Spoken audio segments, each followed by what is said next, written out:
నమస్తే. BJP LP నేత ఏలేటి మహేశ్వర్ రెడ్డి కాంగ్రెస్ ప్రభుత్వము 1000 కోట్ల రూపాయల కుంభకోణం చేసిందంటున్నారు. పూర్తి ఆధారాలు నా చేతిలో ఉన్నాయనేటువంటి మాటనైతే వారు చెప్తున్నారు. మనతో పాటుగా ఏలేటి మహేశ్వర్ రెడ్డి ఉన్నారు.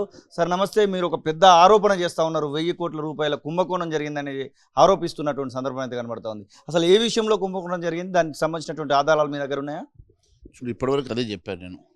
ఇప్పటివరకు ఈ రాష్ట్రంలో ప్రొక్యూర్మెంట్ జరుగుతున్నటువంటి 1,30,00,000 మెట్రిక్ టన్నుల ధాన్యం కొనుగోలు జరుగుతూ ఉంటే ప్రతి బస్తాకు 4 కిలోలు అంటే 40 కిలోల మీద 4 కిలోలు ఎక్సెస్ వేయింగ్ జరుగుతూ ఉంటే మీరు అక్కడనే అక్నాలెడ్జ్మెంట్ ఇవ్వకుండా రైస్ మిల్ వెళ్ళిన తర్వాత రైస్ మిల్లర్ మళ్ళీ దాంట్లో తేమ ఉందని తెప్ప ఉందని రకరకాల ఇబ్బంది పెట్టేసి మళ్ళీ అడిషనల్గా ఆయన కట్ చేస్తూ ఉంటే కనీసం ఒక క్వింటాల్కి అంటే 40 కిలోలకు 4 కిలోలు పట్టిన క్వింటాల్కి 10 కిలోలు అంటే 10% ఎక్సెస్ ధాన్యం కొనుగోలు చేస్తూ ఉన్నారు, ఎక్సెస్ వేయింగ్ చేస్తూ ఉన్నారు కదా.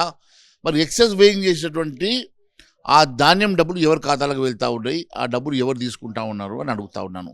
మీరు అది 10% అంటే ఎంత అమౌంట్ అనుకుంటున్నారు? సపోజ్ 1,30,00,000 మెట్రిక్ టన్నులు అంటే 13,000 మెట్రిక్ టన్నులు.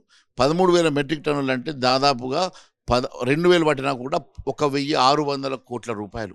ఈ 1,600 కోట్ల రూపాయల డబ్బు ఎవరి ఖాతాలోకి వెళ్తున్నదో చెప్పాల్సినటువంటి బాధ్యత గౌరవ మంత్రి గారు ఉత్తమ్ కుమార్ రెడ్డి గారు, గౌరవ కమిషనర్ గారు చౌహాన్ గారు సమాధానం చెప్పాలని ఒకటి అడుగుతా ఉన్నా.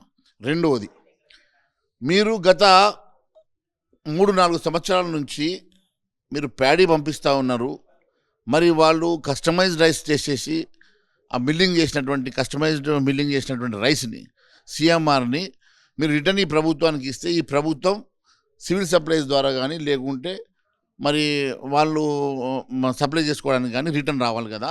మరి 2-3 సంవత్సరాల నుంచి కూడా సిఎంఆర్ రానటువంటి రైస్ మిల్ల మీద ఏం చర్యలు తీసుకున్నారు? ఎంతమంది మీద కేసు పెట్టారు? ఎంతమంది మీద రెవెన్యూ రికవరీ యాక్ట్ పెట్టారు? మరి అన్నిటికీ కూడా సమాధానం చెప్పాల్సినటువంటి బాధ్యత వీళ్ళ మీద ఉన్నది. దాదాపుగా గత 3 సంవత్సరాల నుంచి మీరు నిబంధన ప్రకారం 6 నెలల లోపల మీరు ఇది ఇచ్చేసారు, రైస్ ఇవ్వాలి. మరి ఆ రైస్ ఇవ్వకపోగా వాళ్ళ దగ్గర ఉండి కొన్ని వేల కోట్ల రూపాయల, దాదాపు నాకు ఉన్నటువంటి సమాచారం ప్రకారం 25,000 కోట్ల రూపాయల వర్త్ ఆఫ్ ధాన్యం రైస్ మిల్లర్ దగ్గర ఉంది. మరి ఆ ధాన్యంకి వీళ్ళు ఇక్కడ వడ్డీలు కడతా ఉన్నారు కదా. ఆ 25,000 కోట్ల రూపాయలు ఒకవేళ వీళ్ళ కాడికి వస్తే మరి ప్రభుత్వానికి ఉపయోగపడుతుంది కదా. మరి వాళ్ళ దగ్గరనే ఉంది, వాళ్ళ మీద ఫైన్ వేయమంటే మరి ఫైన్ కూడా వేస్తలేరు, కేసులు పెడతలేరు. మిల్లర్లతోని ఈ ప్రభుత్వం కుమ్మక్కైందని చెప్పకనే చెప్తున్నారా మీరు? చెప్పకనే వాస్తవంగా మిల్లర్లతో కుమ్మక్కయ్యే డబ్బులు తీసుకున్నారు కదా 100 కోట్ల రూపాయల. మరి దీంట్లో మరి ఈ రకంగా ఒకటేమో ఎక్సెస్ వేయింగ్లో 1,600 కోట్లు, ఈ ప్లస్ ఈ మిల్లర్ల దగ్గర ఉన్నటువంటి 25,000 కోట్ల రూపాయల వర్త్ ఆఫ్ ధాన్యంకి మీరు ప్రతి సంవత్సరం ప్రతి సీజన్గా మరి మంత్రి గారికి వస్తున్నటువంటి 500 కోట్ల రూపాయల లంచం, అది ఫైన్ అనుకోండి లేకపోతే మంత్రికి పోతున్నాయని చెప్పేసి ఎట్లా ఆరోపణ చేస్తున్నారు? మంత్రి ఖచ్చితంగా తీసుకుంటున్నారని ఎట్లా చెప్తున్నారు? మిల్లర్ల దగ్గర నుంచి వచ్చినటువంటివి మిల్లర్లందరూ కూడా కలిసి వాళ్ళ మీద కేసులు పెట్టకుండా మంత్రి గారిని కలిసి ఏ రకంగా వాళ్ళు మ్యానిపులేట్ చేసి ఏ రకంగా దీన్ని వీళ్ళు ముందుకు తీసుకెళ్తా ఉన్నారో, ఏ రకంగా అక్కడ చేతులు మారుతూ ఉన్నాయో అన్నీ కూడా మంత్రి గారు దీని మీద ప్రెస్ మీట్ పెట్టినాక నేను పూర్తి వివరాలతోటి సాక్ష్యాలతో బయట 3 రోజుల కింద మీరు ఎల్పీ మొత్తం కూడా 3-4 ఎమ్మెల్యేలు కలిసి ముఖ్యమంత్రిని కూడా కలవడం జరిగింది సెక్రటరియట్లో. ముఖ్యమంత్రికి ఈ విషయాన్ని చెప్పడం జరిగిందా? అసలు ముఖ్యమంత్రిని ఏ విషయంలో కలిశారు? ముఖ్యమంత్రి నుంచి ఎలాంటి రెస్పాన్స్ వచ్చింది? ముఖ్యమంత్రి గారిని స్వయంగా ఇక్కడ జరుగుతున్న అవకతవకల మీద కలవడం జరిగింది. వారి దృష్టికి కూడా లేనట్లుంది. వారు వెంటనే అధికారులను పిలిచి మాట్లాడారు. నిన్న కూడా జరిగినటువంటి మరి మంత్రుల క్యాబినెట్లో కూడా ఈ అంశాన్ని సీరియస్గా వారు డిస్కస్ చేశారంటే నేను దానికి ఆనందపడుతున్నా. కానీ ఈ అంశం లోపల మళ్ళీ ఏ నిర్ణయం తీసుకున్నారని చెప్పి నేను నిన్న కమిషనర్ గారిని మాట్లాడితే, మీ ప్రాంతంలో అంటే నా ప్రాంతం అని కాదు, ఈ రాష్ట్ర వ్యాప్తంగా ఈ చర్యలు తీసుకోవాలి. మీ ప్రాంతంలో నేను వెంటనే బిల్డింగ్ రసీదు ఇప్పిస్తాను అని అంటే నా ప్రాంతం కోసం కాదండి, ఈ రాష్ట్రంలో ప్రతి జిల్లాలో మీరు వేయింగ్ చేసిన వెంటనే రైతుకు అక్కడే మీరు ఒక గింజ కూడా ధాన్యం తరుగు తీయమంటున్నారు కదా, ఒక గింజ కూడా తరుగు తీయని మరి వేయింగ్ చేసిన వెంటనే రైతుకు మీరు వెంటనే రసీదు ఎందుకు ఇవ్వడం లేదు? రసీదు వెంటనే ఇవ్వాల్సిందని డిమాండ్ చేస్తున్నారు.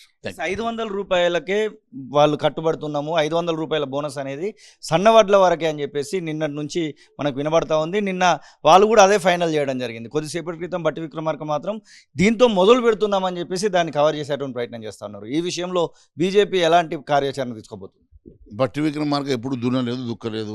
ఆయన ఒక రైతు కాదు. ఆయన ఏదో మాట్లాడి ఈ రకంగా కేవలము నేను ఇక్కడ నుంచి స్టార్ట్ ఎందుకు మరి దొడ్డు బియ్యం స్టార్ట్ చేయు. ఇప్పుడు 5% కూడా ప్రొడక్షన్ లేని 5% కూడా మీరు కొనినటువంటి రైస్ మీద సన్నడడ్ల మీద కాదు, 95% పండించి 95% ప్రొక్యూర్ చేసేటువంటి దొడ్డు బియ్యం మీద ఎందుకు మొదలు పెడతలేవు? దాని మీద ఎందుకు తీయడం లేదు? మరి నువ్వు ఆ రోజు మేనిఫెస్టోలో ఒక కండిషన్ పెట్టలే సన్న బియ్యమే కొంటా అని చెప్పలేదు. ఆ రోజు అది కార్పొరేట్ కంపెనీలు కదా, ఒకటి సేల్ సీజను ఫెస్టివల్ సీజన్ అని చెప్పేసి 50% డిస్కౌంట్ అని చెప్పి కింద స్టార్ పెట్టి కండిషన్స్ అప్లై అవన్నీ పెట్టినా మరి ఏమన్నా మేనిఫెస్టోలో? ఇవన్నీ ఎందుకు మాట్లాడుతున్నారు? ఇది ప్రజల్ని మభ్యపెట్టడం, మోసం చేయడం, రైతాంగాన్ని పూర్తిగా అన్యాయం చేయడం తప్ప ఇంకొకటి మాట కాదు. రైతాంగాన్ని పూర్తిగా వంచిస్తున్నారు, వాళ్ళందరినీ కూడా మోసం చేస్తున్న సంగతి తెలియజేస్తున్నారు. ఇది ఎల్లటి మహేశ్వర్ రెడ్డి చెప్పిన మాటలు. ఖచ్చితంగా బీజేపీ పార్టీ రైతుల పక్షాన కొట్లాడుతుంది అనేటువంటి మాటనైతే వారు చెప్తున్నటువంటి పరిస్థితి. కెమెరా పర్సన్ సతీష్తో శ్రీనివాస్, తొలి వెలుగు, హైదరాబాద్. తొలి వెలుగు. ఫాలో వాట్సాప్ @తొలి వెలుగు official.